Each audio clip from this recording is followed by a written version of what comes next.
आज आपण अतिशय सोपी, झटपट बनवता येईल अशी नॉनव्हेजच्या बरोबरीची भाजी बनवणार आहोत. जेव्हा घरामध्ये भाजीला काही नसेल किंवा मग त्याच भाज्या खायचा कंटाळा आला, तर नवीन असं चटपटीत आणि चविष्ट असं खावंसं वाटलं तर तुम्ही ही भाजी बनवू शकता. खरं सांगायचं झालं तर या भाजीची चव एवढी जबरदस्त होते की या भाजीपुढे चिकन मटनसुद्धा फेल पडतं. व्हेज खाणाऱ्यांना तर ही भाजी आवडणारच आहे, पण नॉनव्हेज खाणारेसुद्धा अगदी चाटून पुसून ही भाजी खाणार आहे. चला तर मग रेसिपीला सुरुवात करूया. सर्वात आधी आपण वाटण तयार करणार आहोत, तर त्यासाठी इथं मी आधी तव्यावर थोडंसं तेल घेतलं आहे. नंतर एक मध्यम आकाराचा बारीक चिरून घेतलेला कांदा घेतला आहे. आता या कांद्याला सोनेरी रंग येईपर्यंत परतून घ्यायचं आहे. बघा, कांदा छान परतून झालेला आहे. आता यामध्ये एक चमचाभर किसून घेतलेलं सुकं खोबरं घेतलेलं आहे. मंद आचेवरती आपल्याला सुक्या खोबऱ्याचा किस परतून घ्यायचा आहे, म्हणजे खोबऱ्या किसाला लालसर रंग आला पाहिजे. इथं खोबऱ्याचा रंग बदललेला आहे. आता यामध्ये आपण टमाटर सुद्धा टाकणार आहोत. एक मध्यम आकाराचा टमाटर मी जाडसर असा कापून घेतला आहे. मध्यम आचेवरती टमाटर सुद्धा नरम होईपर्यंत आपण परतून घेणार आहोत. तुम्ही इथं बघू शकता टमाटर मस्त मऊ झालेला आहे. नंतर इथं मी अर्धा चमचा धने टाकलेले आहे. धन्यांना सुद्धा 1 मिनिटभर परतून घ्यायचं आहे. मसाला छान परतून झालेला आहे. बाहेर काढून घ्यायचा आणि पूर्णपणे थंड करून घ्यायचा आहे. नंतर मिक्सरच्या भांड्यामध्ये भाजून घेतलेला कांदा, सुक्क खोबऱ्याचा किस, टमाटर, धने टाकून घ्यायचे आणि 10-12 लसूण पाकळ्या सुद्धा टाकायच्या. थोडेसे अद्रकचे तुकडे टाकायचे आणि लागेल तसं पाणी टाकायचं आणि बारीक असं वाटण तयार करून घ्यायचं आहे. तुम्ही इथं बघू शकता मी मस्त बारीक असं वाटण वाटून घेतलं आहे. मसाल्याला रंग सुद्धा बघा मस्त आलेला आहे. वाटण थोड्या वेळ बाजूला ठेवून देते.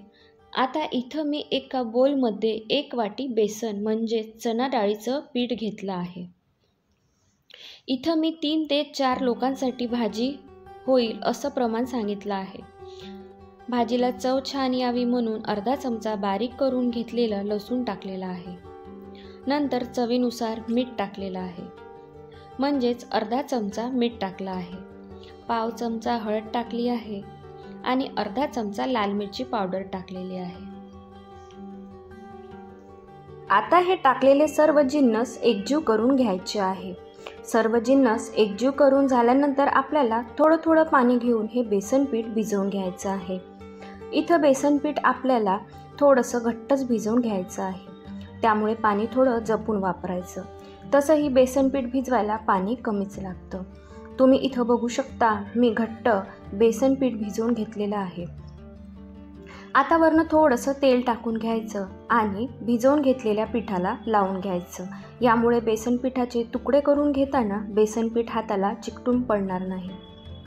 तुम्हाला हवं असेल तर वाटण बनवण्याच्या आधीही तुम्ही बेसन पीठ भिजवून घेऊ शकता, जेणेकरून बेसन पीठ जास्त वेळ मुरलं जाईल. आता या बेसन पिठाला हव्या त्या साईजमध्ये, हव्या त्या आकारामध्ये तुकडे तोडून घ्यायचे आहे. आता याला आकार देताना ओदडबोदडच आकार द्यायचा आहे.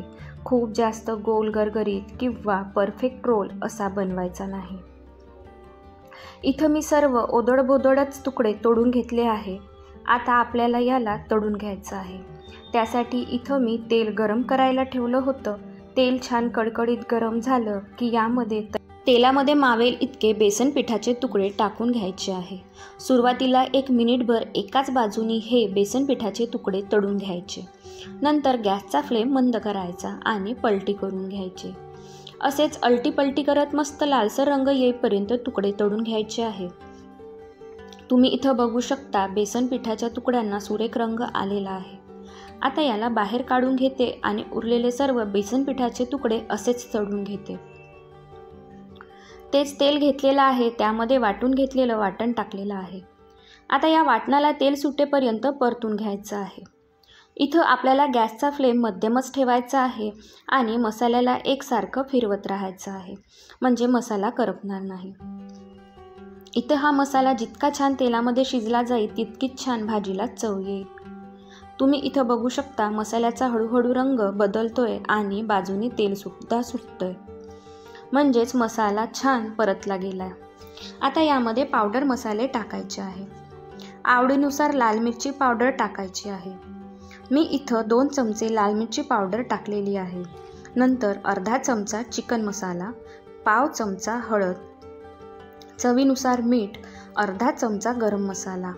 इथं बघा, तुमच्याकडे मटन चिकन मसाला जर नसेल तर फक्त गरम मसाला टाकला तरीसुद्धा चालेल. टाकलेले पावडर मसाले एकजीव करून घ्यायचे. मसाले करपायला नको म्हणून थोडंसं पाणी टाकून घ्यायचं आहे आणि 1 मिनिटभर शिजवून घ्यायचं आहे. नंतर यामध्ये पाणी टाकायचं आहे. मी इथं 1.5 ग्लास इतकं गरम पाणी टाकलेलं आहे. गरम पाण्यामुळे भाजीला तर्री छान येते आणि रस्स्याला उकळीसुद्धा लगेच येते. बघा, रस्स्याला खडखडून उकळी आलेली आहे.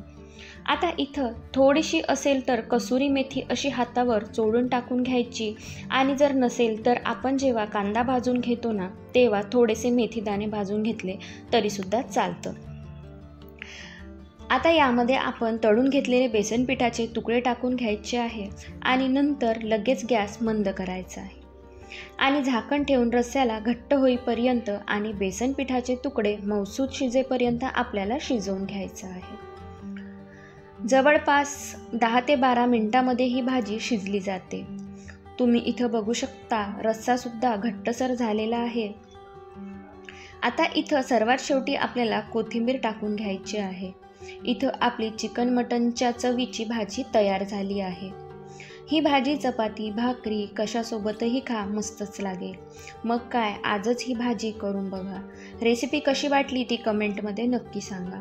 व्हिडिओ आवडला असेल तर लाईक नक्की करा. चॅनलवर नवीन असाल तर चॅनल सबस्क्राईब नक्की करा. धन्यवाद.